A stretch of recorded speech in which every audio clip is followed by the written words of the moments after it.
please welcome to the Full Sail Live stage, Bruce Swedien.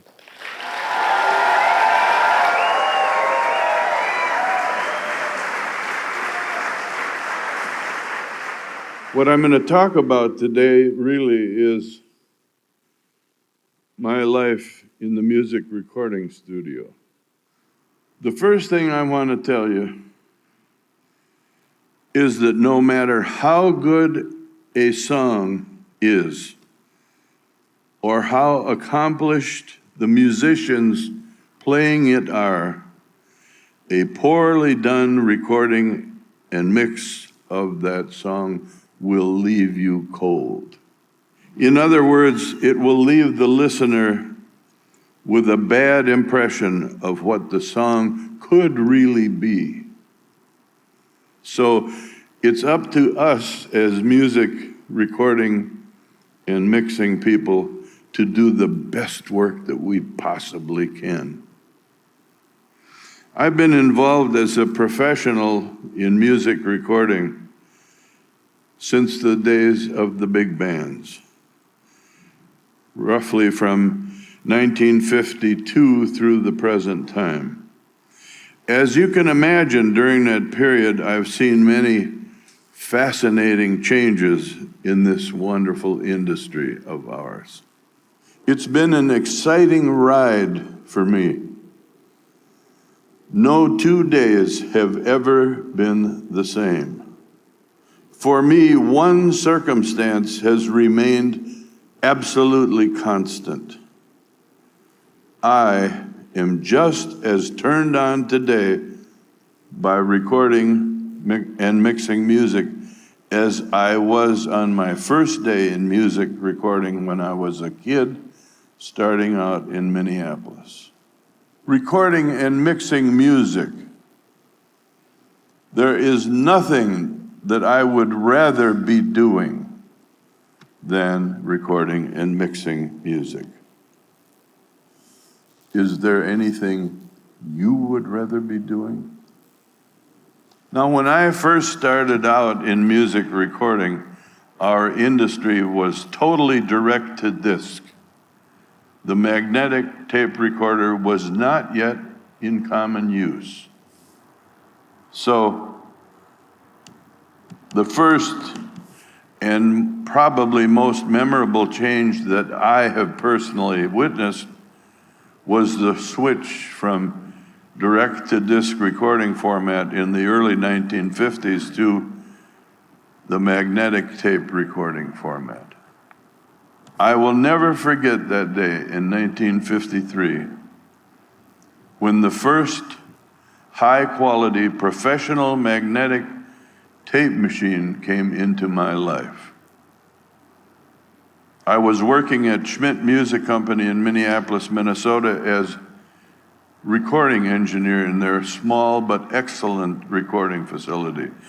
A big truck backed up to the loading dock on a cold and snowy winter day in Minneapolis and delivered an Ampex Model 401 monaural 1/4 inch tape machine. I had no idea what a big deal that was going to be. So after trying a few edits, splices, and some other experiments, it was very apparent to me that this wondrous new machine was going to be a big part in my new life in the studio.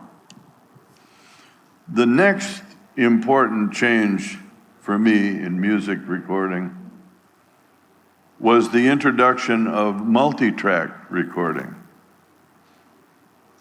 This is the segment of the music recording process where we record the musical sound sources of a song on separate, discrete tracks.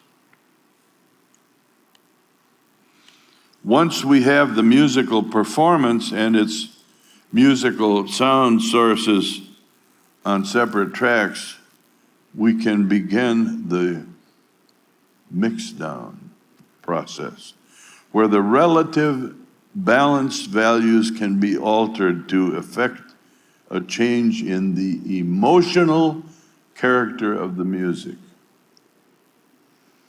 It was about this time in my career that I began to realize there's one thing that I'm really fascinated by, or that one thing that is going to be an important part of my success, and that is the emotional character of the music.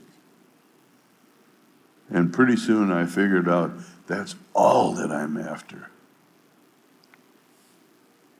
Michael was the easiest guy in life in the studio. He's always on time. Michael would come to a session early. He'd be there, he'd beat everybody to the studio. Never late, never. Always early. And I can't say enough good things about him. B drove for him for a while. And was he fun or what? He'd make faces at the other drivers as we went by, and they hadn't a clue who was in the back of the car. If somebody left Michael and I alone in the studio too long. So we're mixing Billie Jean, and understand, I adore Michael. He's the greatest. And Michael is very, very polite, and he's a wonderful guy to work with. And he would say, Bruce, that's perfect, but let's try one more. And this is like mix 80. And so I say, no problem. So we did it. And then finally we got up to mix 91. And Quincy came in the control room and said, what are you guys doing in here all this time? And so we told him, Quincy, we're mixing Billie Jean. And we got a fabulous mix. And Quincy Jones cuts right to the chase and he says, let me hear it. Let me hear this POS you think you're making so perfect. So we played it for him. Came to the end, got real quiet in the control room. Quincy said to me and Michael, he said, okay, guys, let's listen to mix 2. So we played mix 2. It blew it all away. I mean, that was the most badass mix. That's what went out on Billie Jean, mix 2.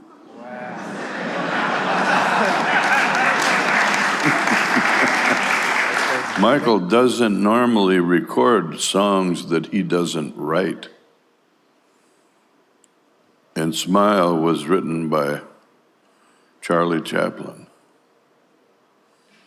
But it was, I think, I heard Michael say several times that Smile was Michael's favorite song.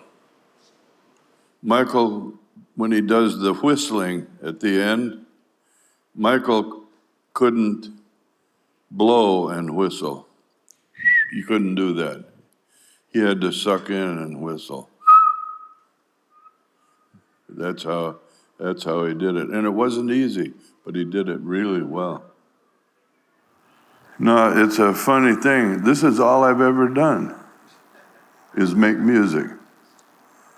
Or recordings, I guess. I don't make music, but I own the tapes that they're recorded on.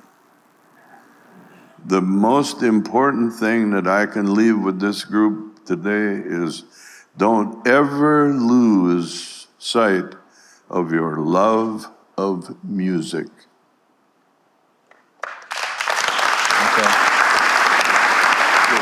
You people not only pick the best gig in the world, but you pick the best school to learn about it. Full Sail University. See, I believe in this place. Otherwise, why would I bother to come here? I believe in you people. There is no other gig for me. And I can only hope that for everybody that's here, you have that same blessing. Because it is a blessing to love what you do